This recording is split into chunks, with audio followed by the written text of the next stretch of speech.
It is time for another episode of Win Government Contracts. Welcome, everybody, to this session here of the Win Government Contract podcast with Abe and Vicky. And we're going to be talking about a lot of exciting things happening. One thing is, I'll queue up a few things that we're going to talk about. Vicky submitted her first proposal. And so we're going to talk about a little bit about that and where things are in that progress there. We're also going to be talking about getting procurement ready. And I'm going to share with you a checklist that all of you who are joining us, whether you're joining us live or whether you're joining us on replay, we'll make that available to you as well. And then we're going to be talking about the capability video that Vicky has been working on. And so we're going to review that and get her more procurement ready as well. So those are our topic for the day. With that, let me introduce everybody here to our entrepreneur that we are working with. So Vicky, we've been working together. I was reviewing the our sessions here, and we've been working together for almost about 2 months, 3 months now. And so yeah, I'm very encouraged. You made a lot of good progress. But before we do that, let me kind of share some good news. And you just graduated from the CCM program, and it was 14 weeks ago where you started in that there. So can you tell us a little about how it feels like to graduate from the CCM program? It feels really, really good. It's an accomplishment. There was a lot of information that was you had to take in such a short time, and honestly, Abe, I don't think that I would have gotten through it without you and without you and Guy. And I am just really, really excited and really, really grateful for this opportunity. Yeah. So, what are some key? Let me kind of get everybody a little bit more familiar with the CCM program. So, if you are a project manager, you get PMP certified. If you are a green energy person, you get LEED certified, LEED certified. If you are a real estate agent, you get your agent licensing, and so in the government market, to be a salesperson in the government market, because most of you are salespeople for your own company. So to be a salesperson as the CEO of your own company, you are the number one salesperson for your company. So to be salesperson for your company, you are a capture manager. And so you went through a 14 weeks of training, and so now that you graduate, give us a little bit of snippet of what you learned and what was some of the key takeaway you got from the program. What I've learned from the program is the PPP, the five P's. Um, Hmm. it's very, very helpful because it gave me a starting point. Um, I'm hoping I don't have to name it on this broadcast, giving my brain a little bit of rest here. And then a lot of the spreadsheets that you guys gave us really helped, especially towards the end with the pricing sheet. And I believe that that part of it is going to play crucial. I mean, I'm still looking through it and still, uh, going back through a lot of the videos, and because it's a lot of information to learn in such a short period of time. Um, but it is very, very useful, the information, because when I came in here, I knew about the capability brief, but I didn't know about branding. I didn't know how to talk governance.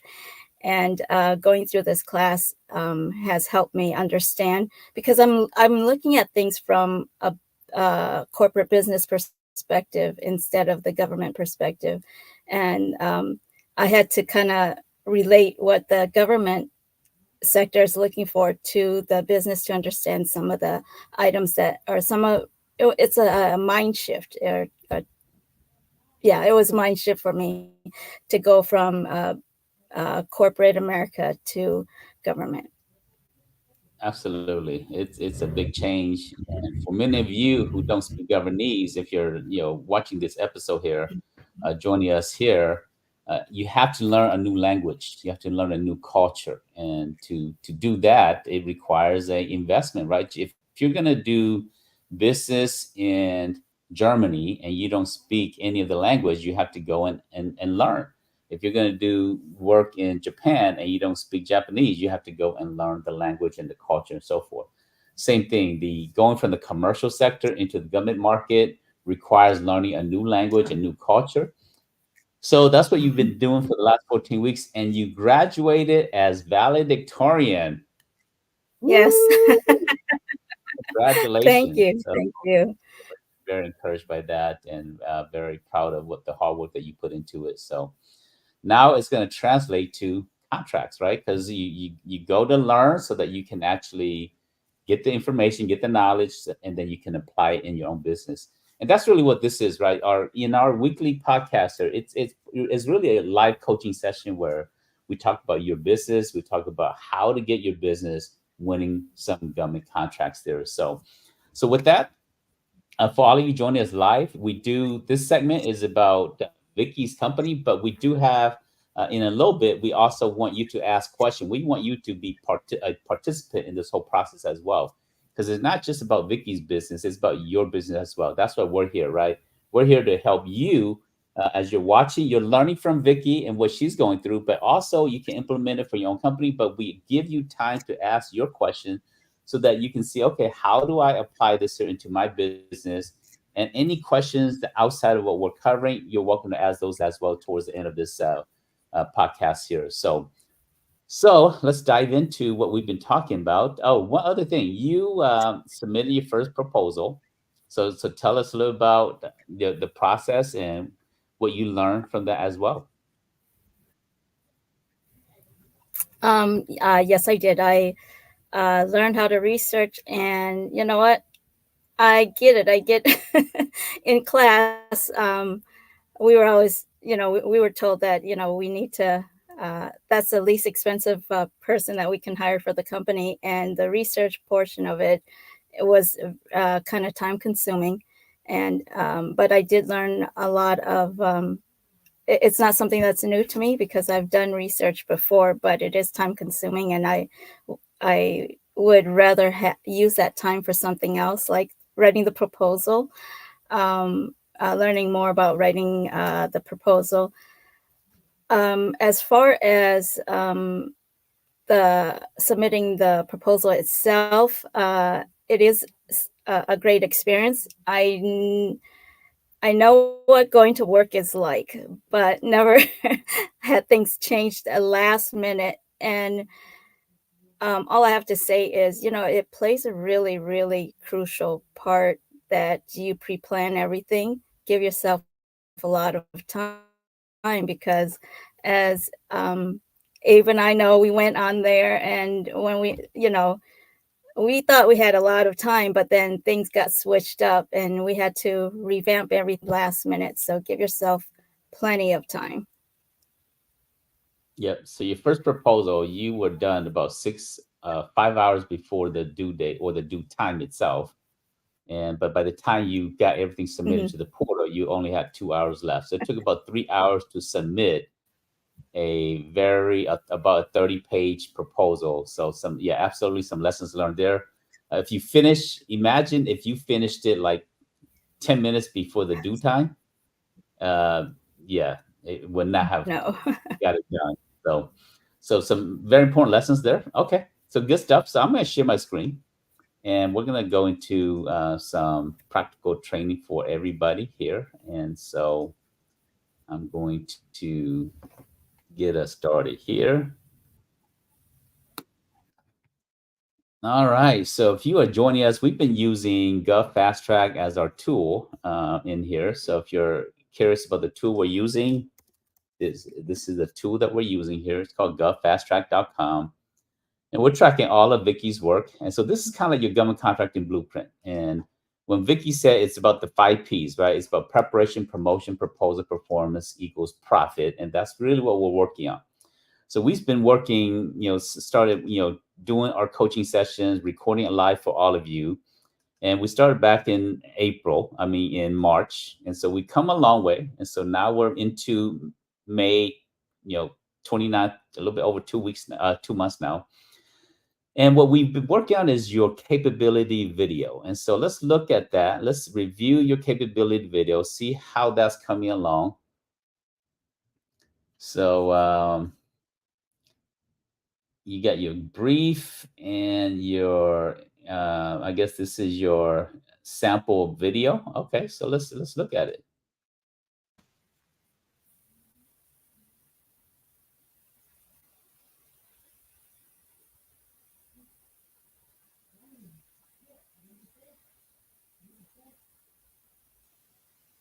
I don't hear any audio. Let me make sure.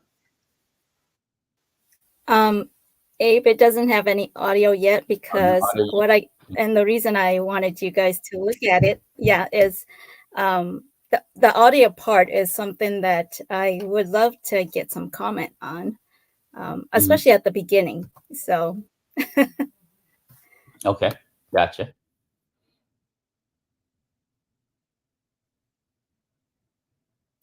and the video is still a work in progress. So, Mhm.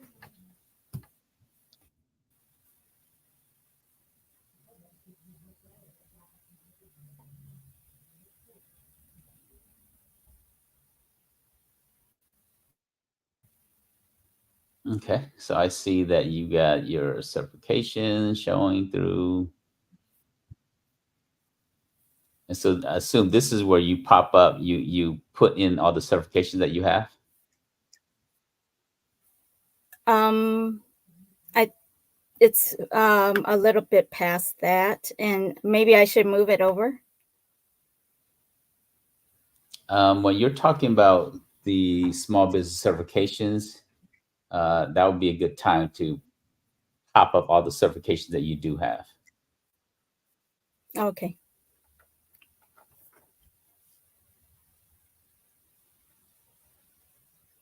Okay, so I think it's a good start in terms of you know, getting it going here. So and I see your past performance here. Yep, and then you get your NAICS code, and then ignite your business with us.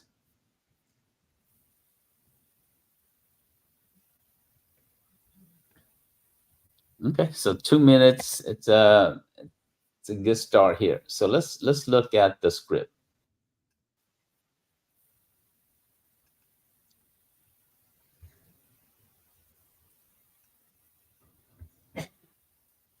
And if you guys are watching this here and you feel like, hey, you know, if you don't have a capability video yet, a capability video is your 1.5 to 2 minute infomercial about your business to government agencies. So that's really what we're talking about here.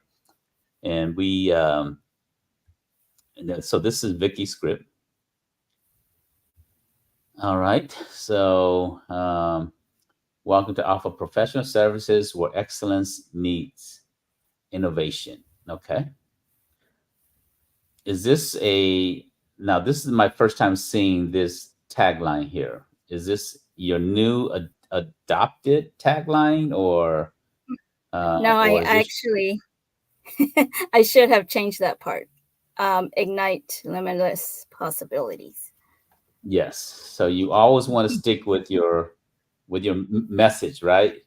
Because now you're saying I like this here, but it's not necessarily your core message. So ignite limitless possibilities should be what goes in here, even though this is a cool phrase, but it's not your message itself. Okay. So Alrighty. we are a premier provider of management consulting, um, soft inspiration music comes on, female voice, business coaching, leadership. Okay. Small business certification support, proposal grant services. Okay. With a foundation built on a decade of business management and leadership experience, we're proud to be a minority women-owned business. Our commitment to excellence and diversity drives our mission to empower organizations to achieve their full potential. Our suite of services include program management, HR solution, administrative management, administrative support, all designed to uplift your agency's performance. We're experts in change management, organization effectiveness, and experiential learning. Okay, as a minority owned business, diversity is our strength. Our team's expertise in counseling, training, business, and human resource positions us to as a leader in fostering inclusive work environments. Our diverse portfolio includes collaborations with public sectors such as Fresno County, Workforce Connection, California Education Institutions, and community project reflecting our broad reach and proven success. So here, what I would use is you talk about past performance here. So you're using diverse portfolio, right? This is a governance terminology, and this is not a governance terminology. This is a what people in the commercial market use. In the commercial market, you use portfolios, you use case studies, you use clients. In the government market, we don't use portfolio, right? What do we use? Past performances, right? So so keep that, change this out here and use the word past performance. And then, yep. So when you talk about here, our primary NAICS code is 541611. Our additional NAICS code are, and then you don't have to say these things here. These things should just pop up on your video, in your video itself, because there's too many to say. For you to read through Mhm. all of these NAICS code, it would make your video just too long. So,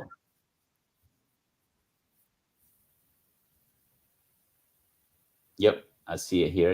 Our primary NAICS code is this, and then our UEI number is this. Um, Partner with Alpha Professional Services. Let's elevate your agency together. Contact us today. And again, here I go back to your message, right? What is your tagline again? Ignite limitless possibilities. So again, you want to tie it back here to your closing. Okay.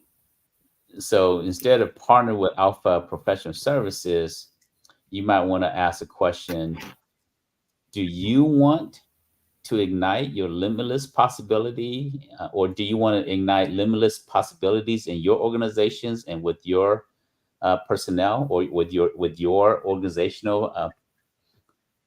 Then you shift that, partner with us to unlock limitless possibilities, or use that same theme again towards the end, right? So don't shift from your core message. Weave it in here Okay. as you need to.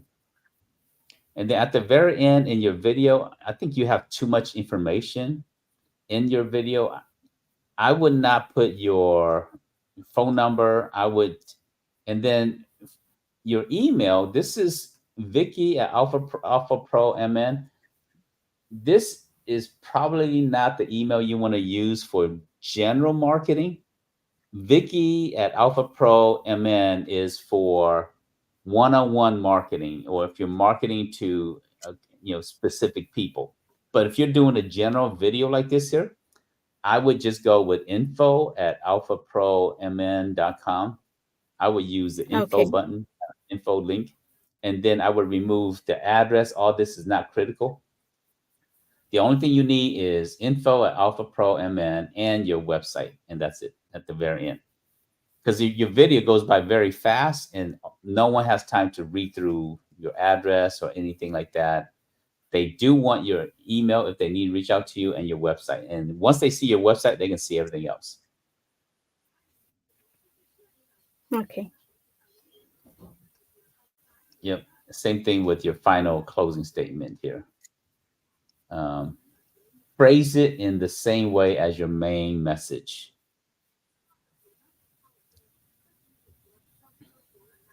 So All keep right. working on your on your capability video narrative here, and We'll, we won't cover it next week in our coaching session here, but we can work offline to get it ready for the audio itself.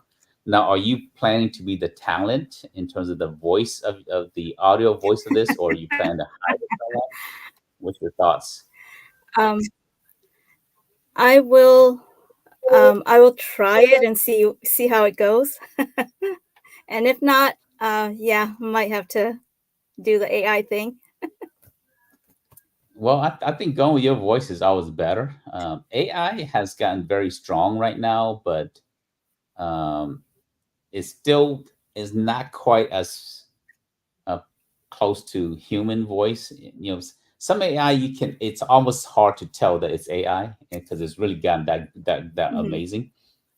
But I would still always prefer your voice versus an AI voice. Alrighty. So why don't you? And then what software are you using to create your video? I'm I went into I have an professional account with Canva, so I'm doing it through Canva. All right, Canva is great. For many of you who haven't used Canva yet, Canva, you can create your capability statement, your capability video, your capability PowerPoint, all the things you need, you can do through Canva. For some of you that don't have a Canva account, let me give you a few other options. Um,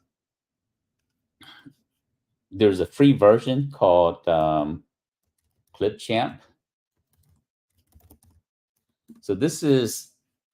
So Microsoft Clipchamp is a free video editing software. You can use it to help you create your videos. So this is a good tool to use, and it's easy, right?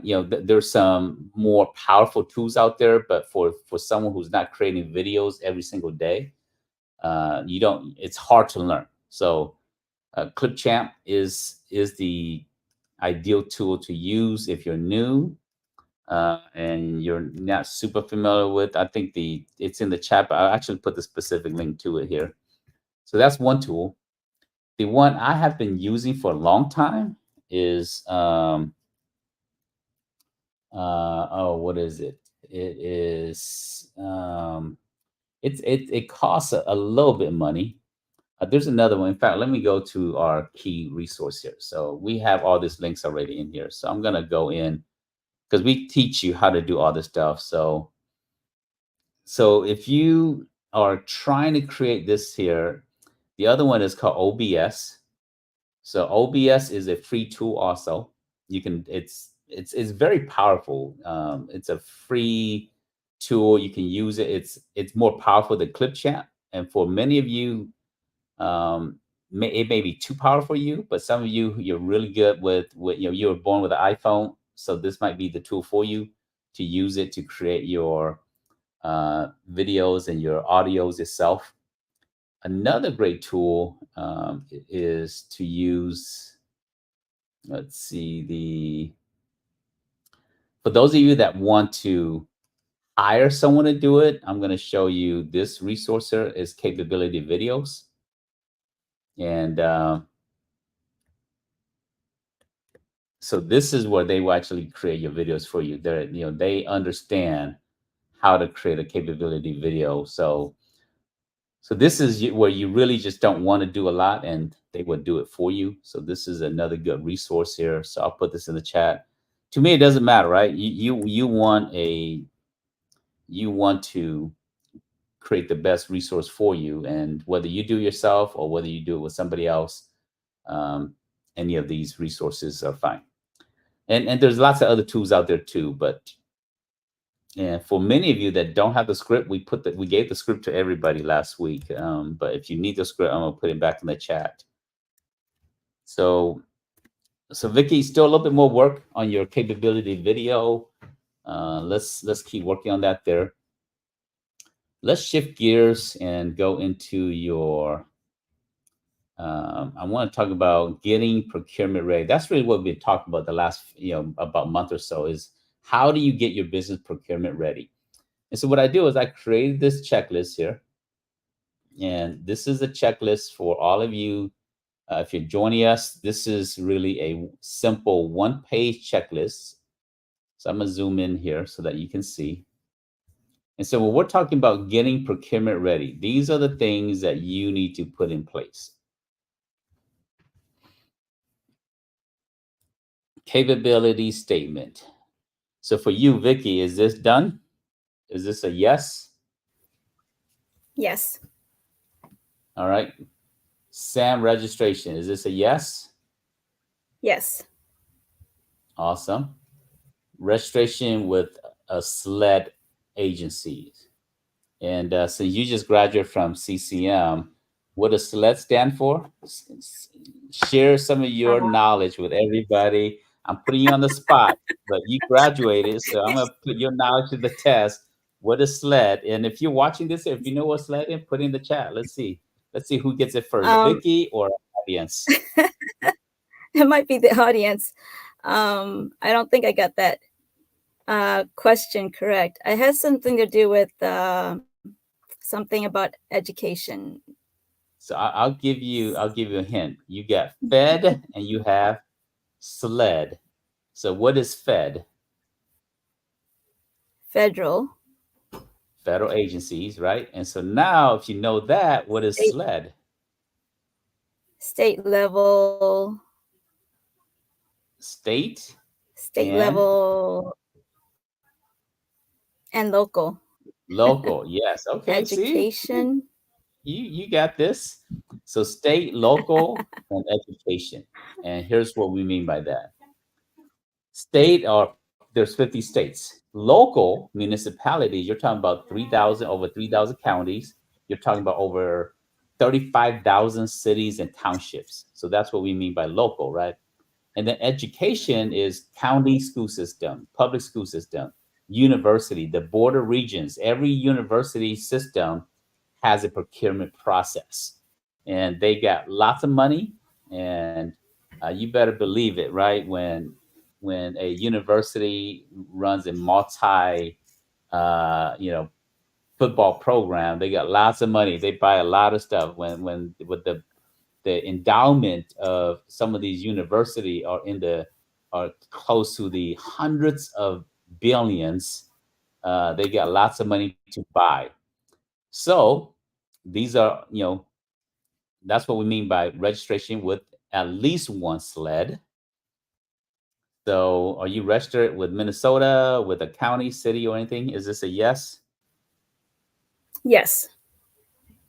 All right. Is your website government friendly?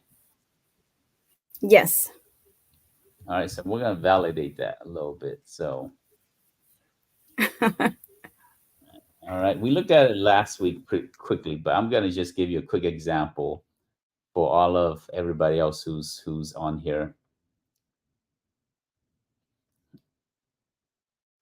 All right. So what's your message again, Vicky? What's your tagline? What's your message? Igniting limitless possibilities. Okay. All right. You need to stay on theme. Okay. Now But you I can do have have my like captivating breakthrough mission. catalyzing breakthrough. Yes. And so you got to stay on theme, right? Now, you can have other messages too, but this is kind of like your main call to action here. This is the first thing people see. And so you want to make sure that this is what you want them to really take home with. Now, I'm not really in love with Okay. this image here. Why do you think I'm not in love with this main? This is your main banner when people come to your homepage. What's going on with this here? Is it too much? It's too busy. Well, I remember the last time we met. It's too busy. Yeah. Like if I'm here, right, I see a whole bunch of text. I see a flag here. I'm not sure what the flag is. What does the flag do? Is it the home button? I wanted it to relate to government. Okay. Yeah, I would remove the flag. Maybe on your government tab, you might want to, yeah, like having it here is fine on the government tab. But I would still have a big banner. Always have a big banner to welcome people when they come to your website. People connect with people better than things. And so keep that in mind. A flag is not as important as a person. So if you're trying to say, okay, what should I put in here? You might want to put a military personnel, or maybe two people working in a with a government facility. And sometimes you have to do a little photoshopping, right? You take your professional people and you put the background of a government building, and you can use Canva to easily do that, right? So mixing the two And uh, to do that. Hmm. I'm You had a using comment? GoDaddy, so when I put the flag, yeah, it just went all the way across. So um, I may be hiring somebody to revamp the website. Yes, yes. To put it gently, I'm not in love with your website. But it's a good start for someone who does not build website for a living. I mean, sometimes you have done is better than perfect, right? And so for all of you who's watching this here, I'd rather you have a website so that you can be a real company than not having a website. And so done is better than perfect, which you got it done, which is good. Okay, so still some more improvements here. But the key thing is you have your government tab, right? That's really what we're looking for. We said having a government friendly website. That's the requirement here, right? So you have that. And then we talked about capability brief. Is this a yes or no for you? That's a yes. I actually have it done. Okay, so we'll review that in a second. Capability video. This is partially done, so this is no, it's not completed yet. Business friendly business card or government friendly business card. Is this yes?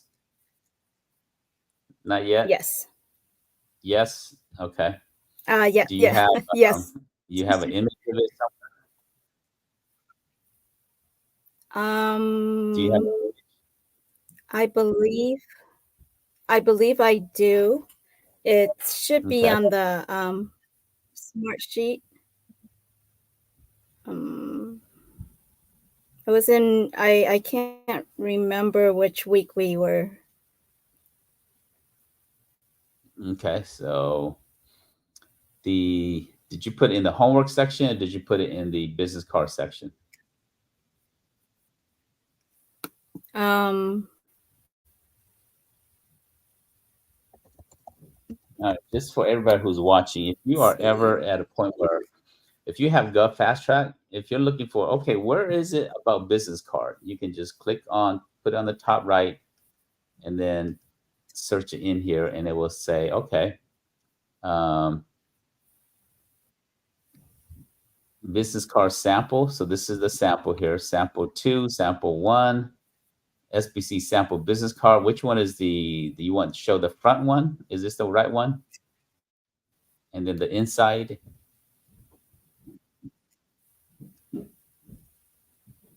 no, Um, those are the samples. So, hmm, but let me show you the sample of what it should look like while Vicky is let finding me. her card. So you want to have your logo, your contact information, and on the front page, on the front of your business card, you want to have your UEI number. The backside, you want to have your NAICS code. Now, obviously, there's not a lot of space, so you want to use as many the key NAICS code only. You can't put every single NAICS code on here.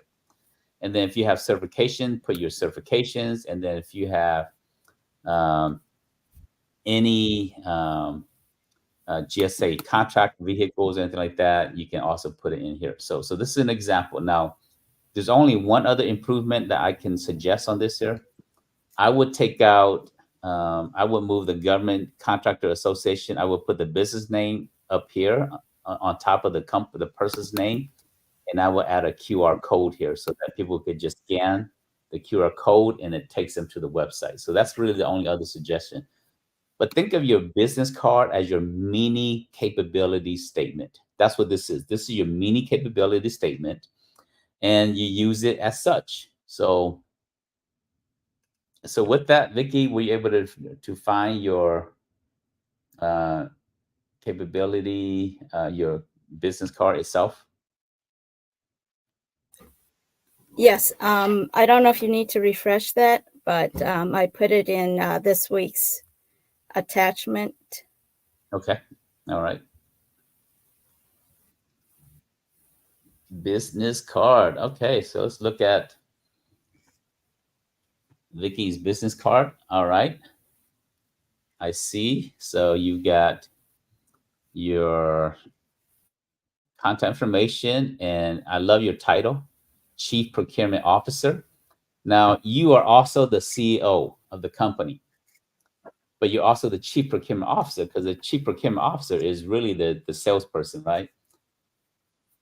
CEO, and makes your company look like you're too accessible. And large company, it's hard to get to the CEO. And so that's really the optics that we're creating here with Vicky, right?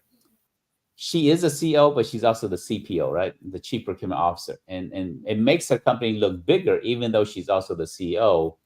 If the CEO is doing the marketing, it makes your company look really small.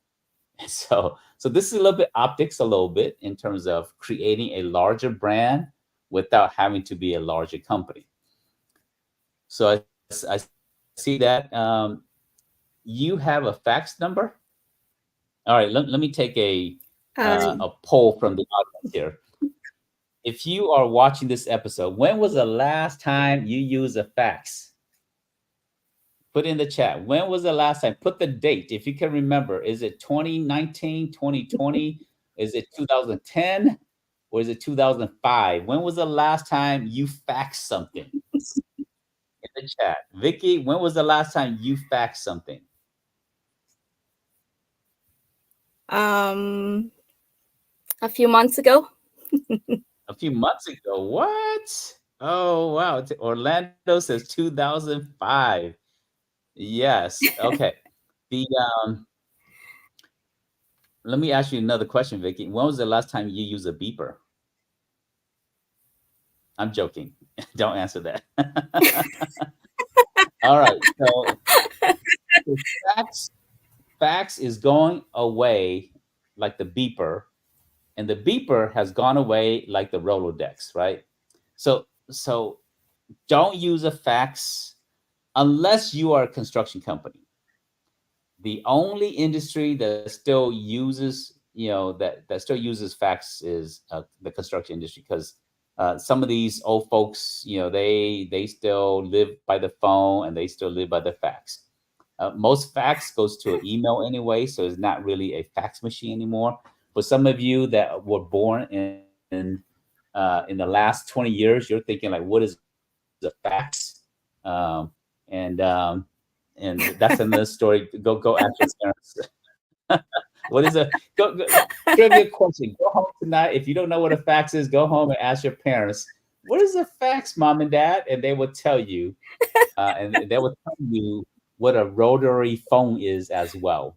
Um, but I would say, unless you're construction, I would not put a fax number here because it makes you look like you're outdated. And um, I have not used a fax in probably over a decade. So, um, and again, there's only really one industry that's still, government does not use fax anymore. Uh, they use portals for submission or they use email. So for government contracting purposes, again, if you want to keep it fine, Vic, nothing wrong. I'm just making light of this, so having a little fun with you at your expense. Um, and using it for educational entertainment value here. So, Well, but Abe, I came out of construction, remember? that's true. That is true. And but are you still planning to do construction? If it's yes, keep Um, it. I'm thinking about it. Okay, thinking about it, then maybe keep it for the time being. For everybody else, get rid of it, right? All right. So you have your address. This is your personal email on your this card here. You do want to use your personal email. You don't want to use info at Alpha Pro, because this is what you're going to be handing to people. So this should be the one that you use. I see that you have the QR code here. That's perfect. So let's go to the back side of it. You have a lot of real estate here. So if I can make one suggestion in terms of how to improve this here, I would remove the word Alpha Pro, Alpha Professional Services down here, because you have your name up here, you have your name down here. So I would take your logo, I would make it smaller, and I would move it either down here, and then I would make maybe the text up here a little bit bigger, text up here a little bit bigger, or something like that. um, and remove this here, because real estate is limited, and the way you got it designed here is too busy.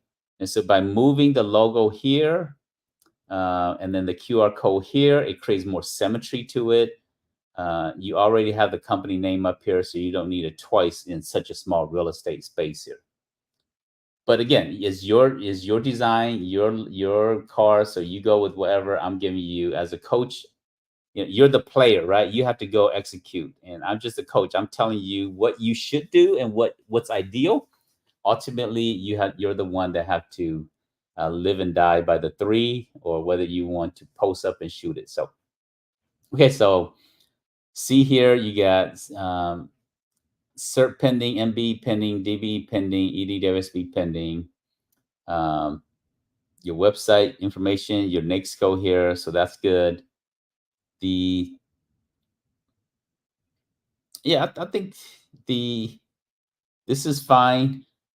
The Again, your logo is too big, and when they see this here, this is the branding from your logo itself. So I think that speaks here. It creates a little barrier. It breaks up the eye, from where people can read through this here, and then they read, because we read left to right. Just a little side note. Every country west of Israel reads left to right. Every country from east of Israel, all throughout to the far east in Asia, they read right to left. Little fun factor. So, but so it's because we read left to right. I like how you use this kind as a break to allow people to read through this and then come back to this part here. But again, your logo here is competing for my attention, and I've already seen your logo. I don't need to see it again. You can make it smaller, and because what you want people to see is you want people to see your certification. You want people to see your NAICS code, and then you show that you are a member of GCA, which is fine because it creates credibility. It's what's called social proof, right? What is social proof? If some of you who's watching this here, what do you think is social proof? Vicky, what is social proof? Did What we do I learn mean that by in social class? proof? Um, I don't I know. mean, This. I don't know if we taught that in the CCM class, but social proof is an important concept. So, what's your best guess of what is social proof? um, my best guess would be something that, um, because you got social media, it's something that you can prove publicly.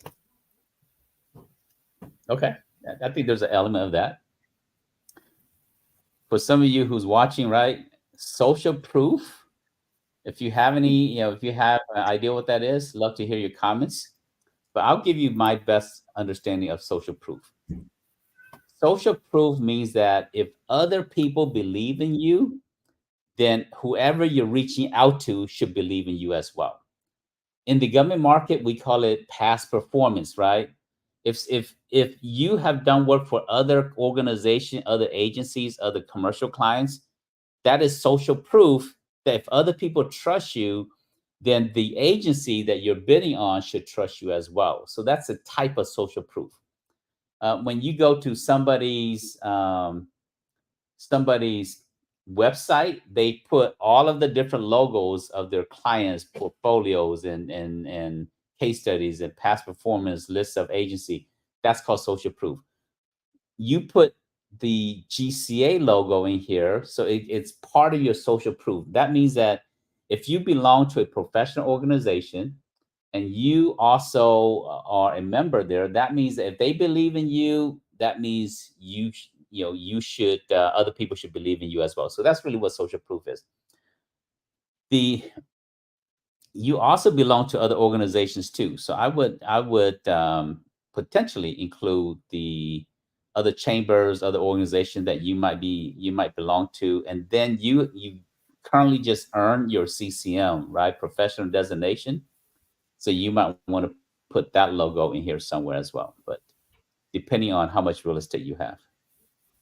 All right, so we talked through that. So let's come back to our procurement readiness checklist. So we talked about your business card. So over here, we got one that you're working on. Let's talk about this here. Insurance. Insurance. For many of you, insurance is critical in your industry. For some of you, insurance is optional. And here's what I mean by that. If you are in logistics, you're driving trucks, you're delivering, whether it's you're using vehicles for delivery. If you're in logistics, auto insurance, logistics insurance, general liability insurance it's mandatory. If you are a business doing consulting like Vicky is doing, administrative management, really the only insurance you need, there's two types of insurance that you will probably need. You will need maybe general liability. This is standard for most companies. And you might need E&O insurance. What is E&O insurance? Anybody? What is E&O insurance? What do you think, Vicky? You familiar with that term, E&O insurance?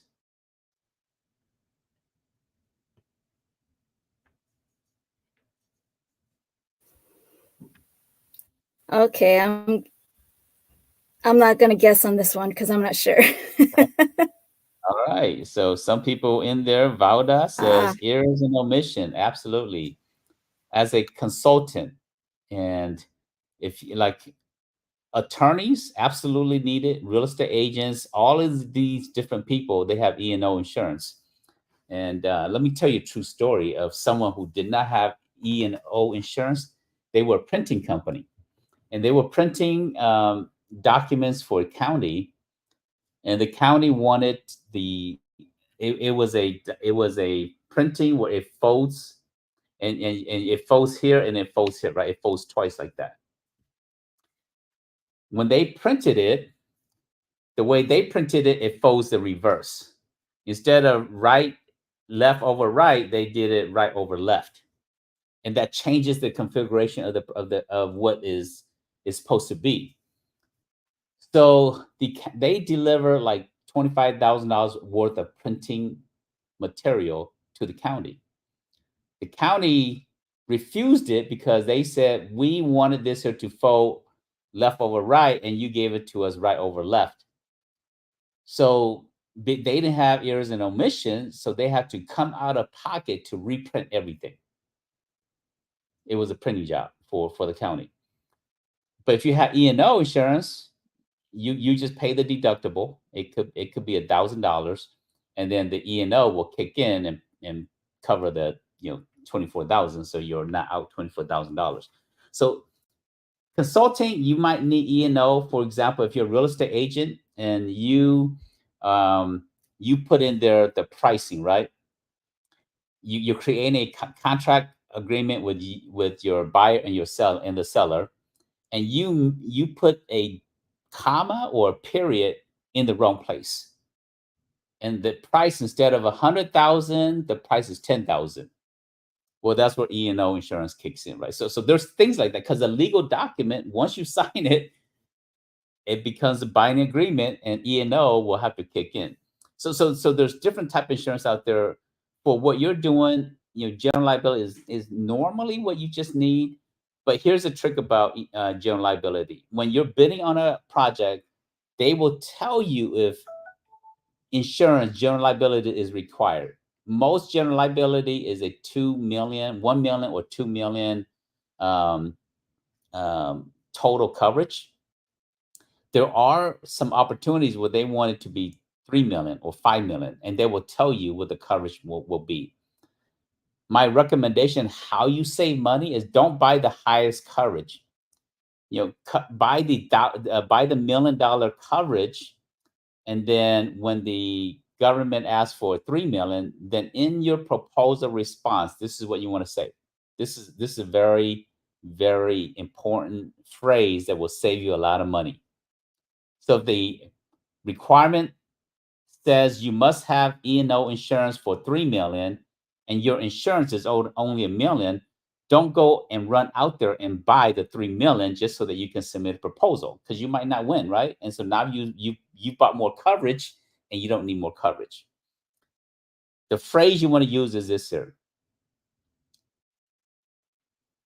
the contractor will obtain general liability that will meet or exceed the 3 million general liability threshold as required by this RFP or RFQ. So you put a little phrase in there that you will meet or exceed upon contract award. You put that in there. So the contractor will meet or exceed the $3 million insurance, general liability insurance threshold upon contract award. And so that means if they award it to you, then you go get the insurance, right? Because now you need it for that there. Bonding. So are you still doing construction, Vicky? Yes or no? We need to get, because if you say yes, we need bonding. So it's no. So this is NA. No. How about so insurance? Do you have general liability insurance at this time? Not yet, right? And so we need, so we need to do that. But again, use that phrase. Use the phrase that we will obtain, meet, exceed the insurance upon contract award. Facility clearance is not required this time here. Proposal writer, you are the proposal writer. Capture manager, you are the capture manager. DCA accounting, we'll go into a lot more of that in the future. Right now, it's a no. And then an attorney, it is a no. What really, you don't need to hire them now. So for many of you who says, hey, why do I need a CPA that understands DCA accounting? Normal accounting is GAAP standards. The government has what's called, in fact, another governese terminology. What is DCAA for some of you who's watching? What is DCAA? So the government has additional standards, and especially with DOD. And so any typical project that's typically $500,000, $1 million or more with DOD, some of it, they require that it falls under DCAA standards versus just GAAP standards. Anybody gave us an answer on that there? DCAA? None? Okay. So defense,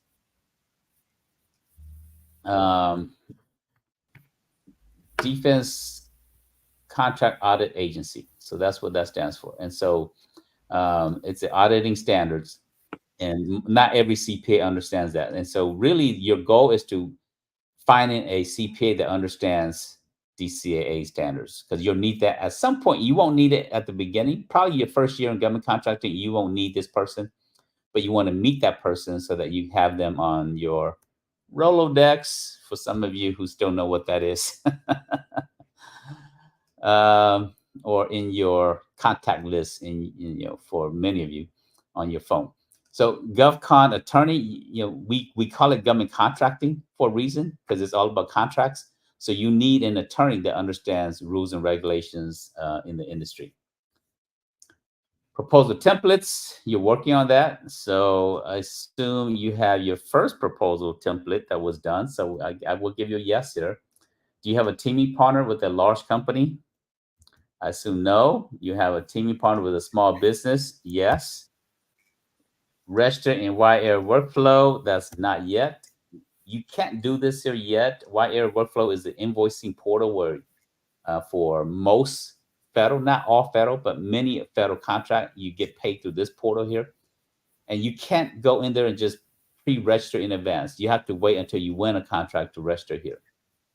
And then relationship with contracting officers, you have any relation with contract officers, Vicky? Does Guy count? Oh, no, no, no, no. He's an instructor. Contracting officer. Contracting officer. No. Nope. Okay, so work on that. CMMC Not yet, level I 1. should say. Yep, not yet.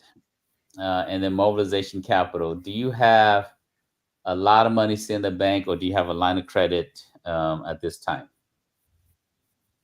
Line of credit. Okay. So typically you need about 10%. For some of you who's part of our audience here, you need about 10% on the projects that you win. So if you win $100 million project, guess what? You need about $10 million of line of credit or money sitting around to get the project started. So don't go bid on $100 million. It will kill your company before you get started, right?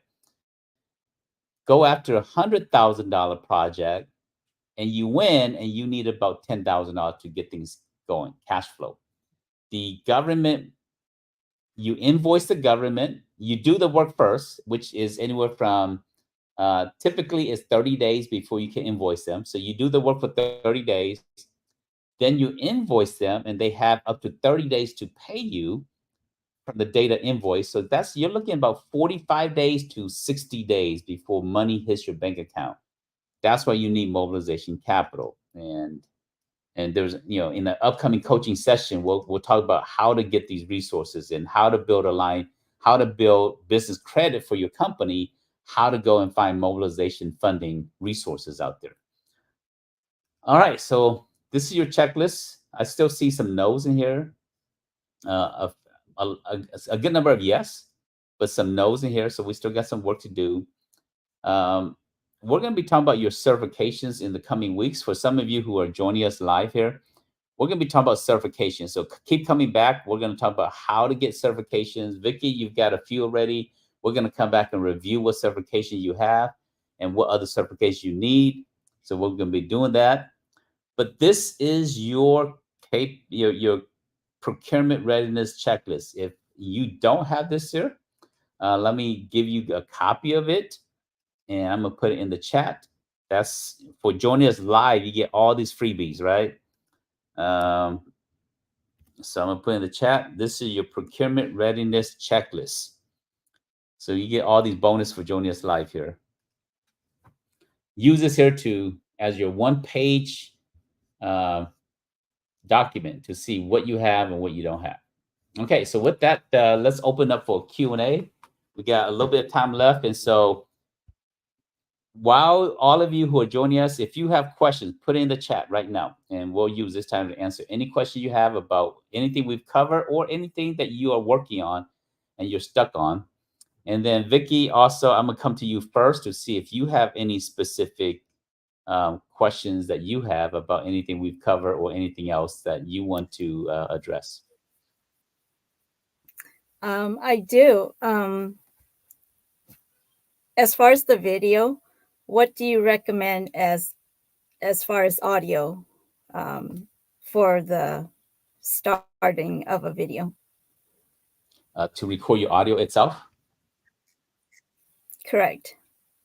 Your cell phone should be good. You just use your audio. There's an audio app on your phone, and you just talk to it directly like this here.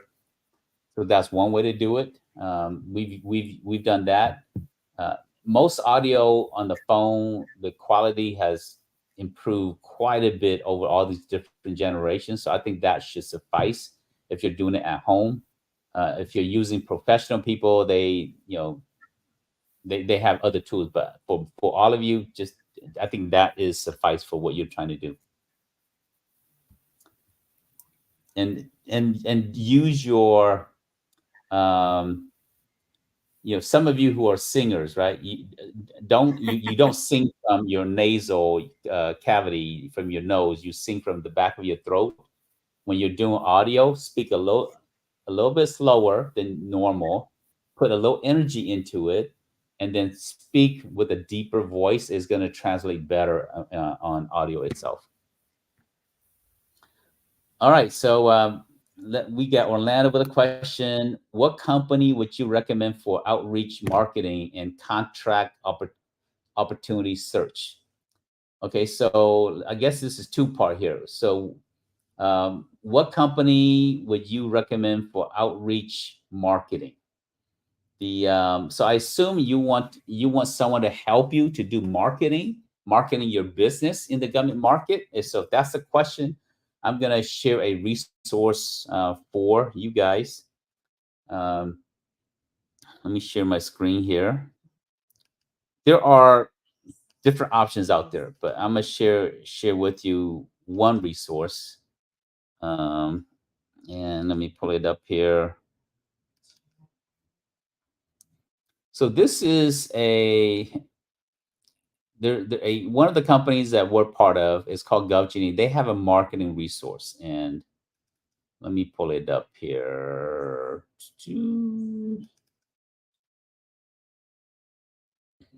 So they have a relationship manager,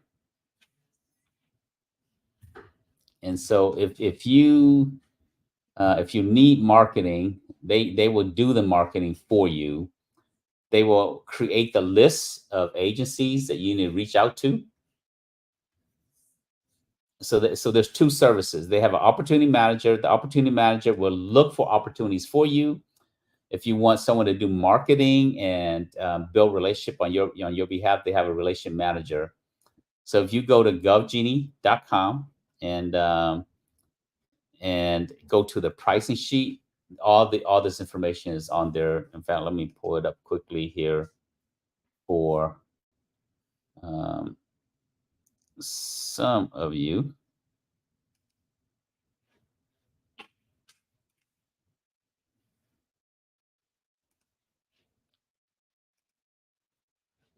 Okay, where did that go?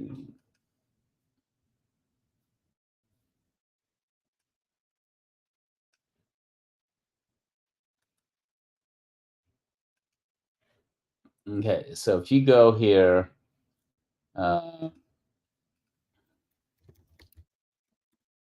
GoGenie.com, and this allows you to find opportunities also. If you're looking for opportunities, you can come here, log in. If you want to learn more about the marketing services, you can just do that.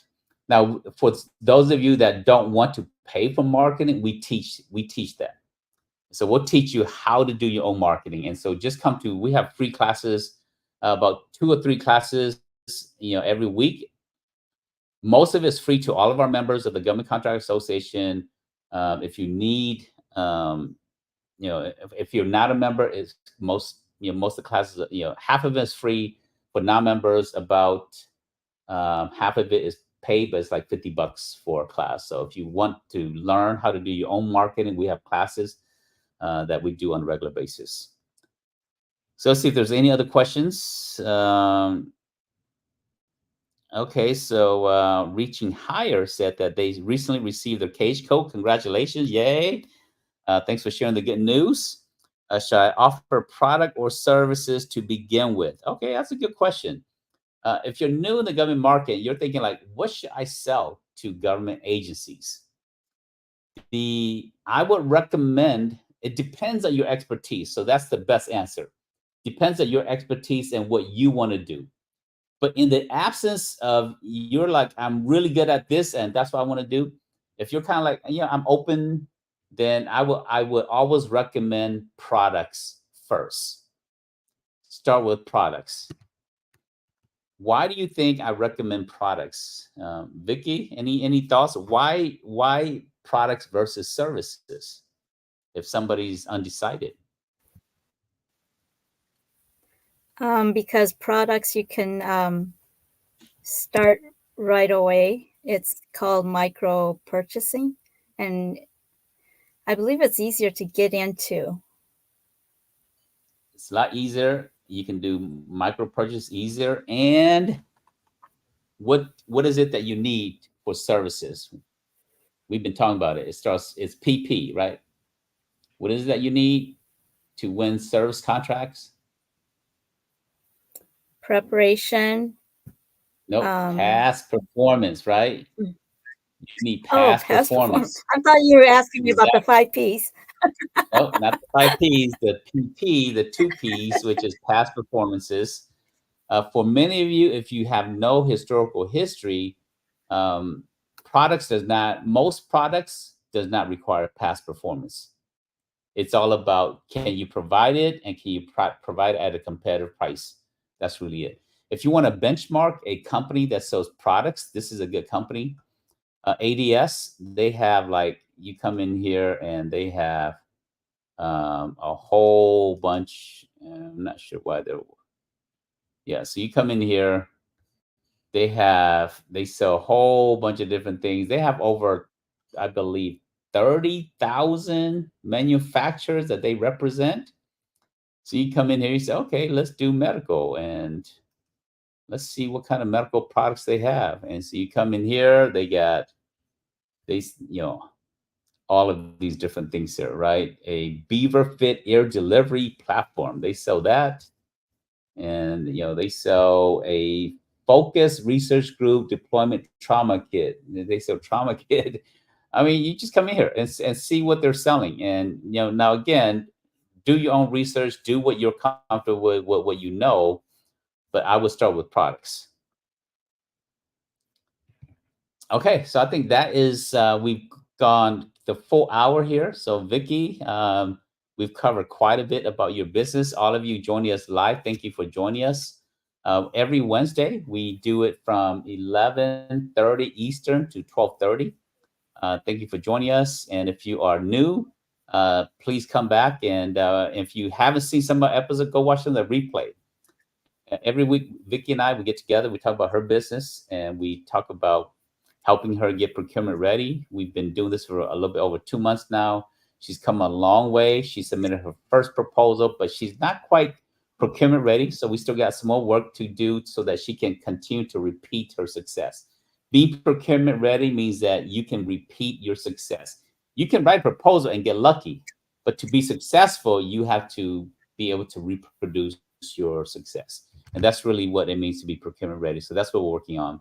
So with that said, signing off, we will see you another episode, and take care, everybody. See you next Wednesday. And remember, you're one contract away from your goals. You're one contract away from the house that you want, one contract away from the vacation that you want, one contract away from the car, the muscle car that you want, one contract away from anything you want.